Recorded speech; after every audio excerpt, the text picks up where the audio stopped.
इन्फोर्मा markets India द्वारा आयोजित सीपीएचआई और पीमैक का 17वां संस्करण आज ग्रेटर नोएडा दिल्ली एनसीआर के इंडिया एक्सपो सेंटर में शुरू हुआ, जो 26 नवंबर से 28 नवंबर 2024 तक चलेगा, जिसमें भारतीय फार्मा उद्योग की मजबूत क्षमता का प्रदर्शन किया जाएगा। 2030 तक भारतीय फार्मा बाजार के 130 बिलियन अमरीकी डॉलर और 2047 तक 450 बिलियन अमरीकी डॉलर तक बढ़ाने के अनुमान के साथ इस आयोजन ने वैश्विक स्वास्थ्य को आकार देने में उद्योग की महत्वपूर्ण भूमिका को उजागर किया है। अमेरिका, यूएई, दक्षिण कोरिया, जापान और यूनाइटेड किंगडम सहित 120 से अधिक देशों के 2000 से अधिक प्रदर्शकों और 50,000 से अधिक विजिटर्स को एक साथ लाते हुए ये एक्सपो नवाचार और सहयोग के लिए एक गतिशील केंद्र के रूप में कार्य करता है। फार्मा मशीनरी, पैकेजिंग, विश्लेषणात्मक उपकरण, प्रयोगशाला प्रौद्योगिकियों, सामग्री और अन्य से लेकर यह हितधारकों को परिवर्तनकारी बातचीत में शामिल होने और रणनीति साझेदारी को बढ़ावा देने के लिए एक व्यापक मंच प्रदान करता है।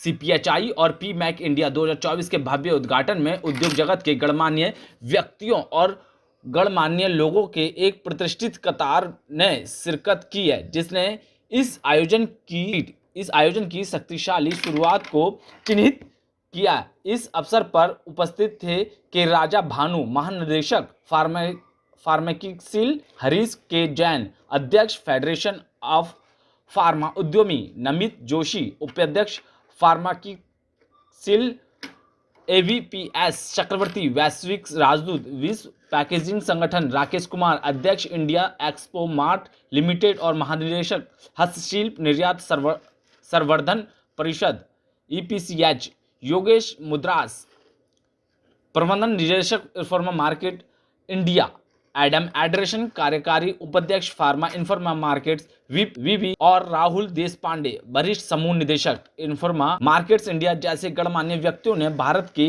फार्मा सहयोग को बढ़ावा देने में आयोजन के योगदान को सराहना की। You are at the heart of pharma, and please join me in welcoming the dignitaries who have joined me here for the media briefing. We have Mr. K. Rajavanu, Director General Pharmaxil, sitting here. Next to him is Mr. Viramani, who is ex-president, ex-chairman of Pharmaxil. Present chairman of Pharmaxil. And we have the vice chairman of Pharmaxil, Mr. Namit Joshi, also sitting next to me. And we are going to be joined by Mr. Harish Jain, President Folk. We are waiting for him to be joined. Just to give you a brief about this event, this is South Asia's largest pharma event. It is a trade show for the pharma ingredient manufacturers, pharma machinery manufacturers, and you will see entire value chain of the pharma industry in this event, where you will see all the innovations and excellence of the pharma industry of India, which is showcased over here. As an industry, this is a big industry, one of the leading industries of our country, which is a $65 billion industry as of last year, which is going to double in size to $130 billion just in the next 7 years. And it's growing at a CAGR of about 10%. And as you all know, Indian medicines are the most quality-driven medicines which are exported, and there's a huge export market which happens from India. This show is where all these innovations are being showcased this year. We have a lot of things which are happening at the show, starting with the पहले इसी press conference को आप ओबी van के द्वारा live telecast कर रहे थे बड़े बड़े कैमरास के साथ, और आज कोई भी बड़ा कैमरा नहीं है, जो मोबाइल फ़ोन हम सब लोग उससे शूट कर रहे हैं। सेम टाइप ऑफ इनोवेशन हमने भी फार्मा में करी है।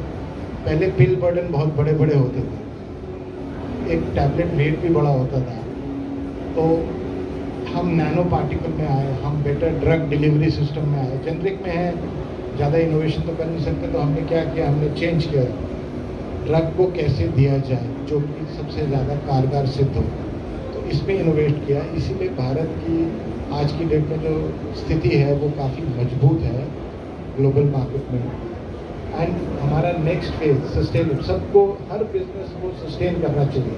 सो हमारा सस्टेनेबिलिटी मंत्र ये है कि नाउ हमारा अगला पड़ाव जो होगा वो, क्योंकि हम आईटी के सबसे बड़े सर्विस प्रोवाइडर भी हैं, तो जिस समय हम ये इंटीग्रेट कर देंगे विद फार्मास्यूटिकल, आई थिंक हम बहुत बड़ी एक ताकत उभर के बाहर आएंगे। जिसमें अनबीटेबल सॉर्ट ऑफ सिचुएशन हो जाएगा जहाँ पे हमारी स्ट्रेंथ और कंसोलिडेट हो जाएगी। तो नेक्स्ट फेज है हमारा बायोलॉजिक्स, बायोसिमिलर्स, जहाँ पे हम लोग एक बहुत बड़ी ताकत इमर्ज करके उभरेंगे। Welcome to CPHI PMAC India. ये हमारा 17वां CPHI PMAC है। ये साउथ एशिया का सबसे बड़ा फार्मा एग्जीबिशन है, जिसमें फार्मा इंग्रेडिएंट्स से लेके फार्मा मशीनरी और लैब इक्विपमेंट से लेके सारे दवाइयों की एक बहुत बड़ी एग्जीबिशन लगी हुई है। ये एज आई सेड सबसे बड़ी एग्जीबिशन है। 17वां साल है। 2000 से ज़्यादा एग्जिबिटर्स आए हुए हैं ये शो में। 50,000 से ज़्यादा फार्मा प्रोफेशनल्स ये शो में, 150 से ज़्यादा कंट्रीज से आ रहे हैं यहाँ पे सोर्सिंग करने के लिए। एक हब बन गया यहाँ पे। India is a pharmacy hub of the world, और इसीलिए ये शो इस तरह से ग्रो हो रहा है। इंडिया का फार्मा इंडस्ट्री जो $130 बिलियन का हो रहा है, इसमें कहीं ना कहीं हमारा प्रयास एक जुड़ जाता है जो इंडिया को वर्ल्ड स्टेज पे दिखा सके।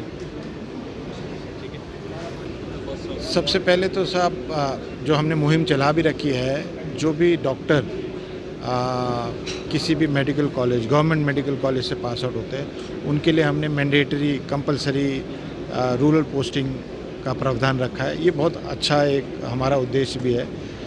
और साथ में सरकार भी जैसे हम मातृ शिशु योजना चलाते हैं, हम आंगनवाड़ियाँ चला रहे हैं, हम बहुत सारे ऐसे काम हैं, जैसे हमारी एनीमिया प्रेगनेंसी के दौरान सबसे बड़ा ये एक समस्या रही है। तो ये बहुत सारी योजनाएं हैं, कारगर हैं। देखिए 1.4 बिलियन 148 करोड़ हर गांव तक पहुंचना, ये हमने संभव किया कोविड के टाइम में। हर गांव तक हम पहुंचे वैक्सीन देने, हर गांव तक हम पहुंचते हैं वोट लेने भी। उसी प्लेटफॉर्म को हम यूज़ कर रहे हैं हर गांव तक दवाई पहुंचाने में। एंड मेरे को मैं गर्वान्वित फील करता हूं कि आज की डेट में हम उस स्टेज में आ चुके हैं कि एक्सेस टू मेडिसिन जो एक सबसे बड़ा इशू था, वो आज की डेट में 10 साल पहले की बात करें, 12 साल पहले की, तो ये बहुत बड़ा इशू था। पर आज की डेट में हम वहाँ पहुँच गए हैं कि हाँ, कोने कोने तक आपको दवाइयों की सुविधा है। Thank you, sir. जो भी हम यहाँ पे बनाते हैं देश में, तकरीबन $60 बिलियन का बनाते हैं मार्केट है। आधा तो हमारे 1.4 बिलियंस के लिए बनाते हैं, और ज़्यादातर उसमें से जो MSME सेक्टर्स भी आते हैं, ये बहुत ऐसे भी क्वालिटी और अफोर्डेबल की बात ही करते हैं। तो नेचुरल आम जनता जो भी है, हमारे इंडिया में जो भी स्कीम्स हैं, वो गवर्नमेंट की तरफ से भी दवाइयाँ मिलती हैं और प्राइवेट में भी उसका अफोर्डेबिलिटी भी है। आई थिंक दो तरीके से उनका फ़ायदा भी बन रहा है। सर, क्या भविष्य में भारत जैसा विशाल देश विश्व के लिए चिकित्सा हब बनकर उभरेगा?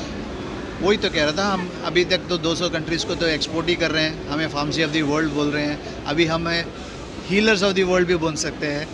हम हमारे अभी जो हम्बल बिगनिंग बन रहे हैं, हमें आई थिंक पावर हाउस भी बन सकते हैं इन टर्म्स ऑफ मैन्युफैक्चरिंग और in terms of research and in terms of innovation. विश्व का सबसे बड़ा दवाई निर्माता देश भारत है, लेकिन दवाइयों की कॉस्ट दिन पर दिन बढ़ती जा रही है। इसके लिए क्या करेगा? नहीं, ये वो अगर आप बाकी देशों से भी कंपेयर करते हैं, बिकॉज बाकी देशों में इतना प्राइस रेगुलेशंस डिफरेंट है, उनके जो रेगुलेशंस है वो मार्केट फोर्स पे है। हमें लेकिन हमारे यहाँ पे नेशनल फार्मास्यूटिकल प्राइसिंग अथॉरिटी है, वो अपनी यहाँ पे ये एक प्रोडक्ट का जो भी हमने essential national list of essential medicine में जो लिस्ट में जो दवाइयाँ हैं, उनको कैसे प्राइसिंग कंट्रोल में कर सकते हैं, मार्केट फोर्सेस को देख के और उसका मार्केट शेयर को देख के वे बनाते हैं NPPA में। I think that way I think we are able to bring it to a affordable level only for people only, but still कई जगह पे ऐसे ही हो सकते हैं। तो इसीलिए बहुत सारे स्कीम्स डिफरेंट रहते हैं, जैसे कि आपने देखा होगा कि जन औषधि जो भी है गवर्नमेंट ऑफ इंडिया का चलता है, और बाकी जेनरिक स्टोर्स भी बहुत सारे लागू करते हैं। ये सभी उसी प्राइस पे देते हैं, क्योंकि जहाँ पे खरीदी जो प्राइस है, इट्स नॉट MRP पे नहीं, खरीदी जो प्राइस पे थोड़ा सा लाभ ले सकते हैं। That will be affordability. आम लोगों में भ्रांति के जेनरिक दवाई असरदार नहीं होती, इसके लिए क्या करें? ऐसे कैसे हो सकता है, जहाँ की जो प्रोविजंस जो हमारी जो है ड्रग्स एंड कॉस्मेटिक्स में, वो सभी के लिए एक ही है। अगर ये वो बड़ा कंपनी हो, छोटा कंपनी हो, जो भी मॉलिक्यूल बनाता है, अगर उसको रिलीज़ करने की अगर वो ये अपने रिलीज सर्टिफिकेट करता है, तो नेचुरली वो जो भी है उसको क्वालिटी के अंदर ही आना चाहिए। ऐसी कोई नहीं है। Thank you. Sir, what is the opportunity of healthcare in India, sir? Yeah, what is the opportunity of healthcare? It's a great question. I think, well, for India, it's a massive population, obviously. I think access to medicines and healthcare is a big issue globally, but particularly in India. Someone's unplugged there. that's getting access to medicines and healthcare globally, whether it's through clinics or retail pharmacies, whatever that may be, distribution of medicine. This is a challenge globally, particularly with India with a large population. So that's really the opportunity for manufacturers to be able to distribute more generics through rural areas of the country, making sure that all populations have access.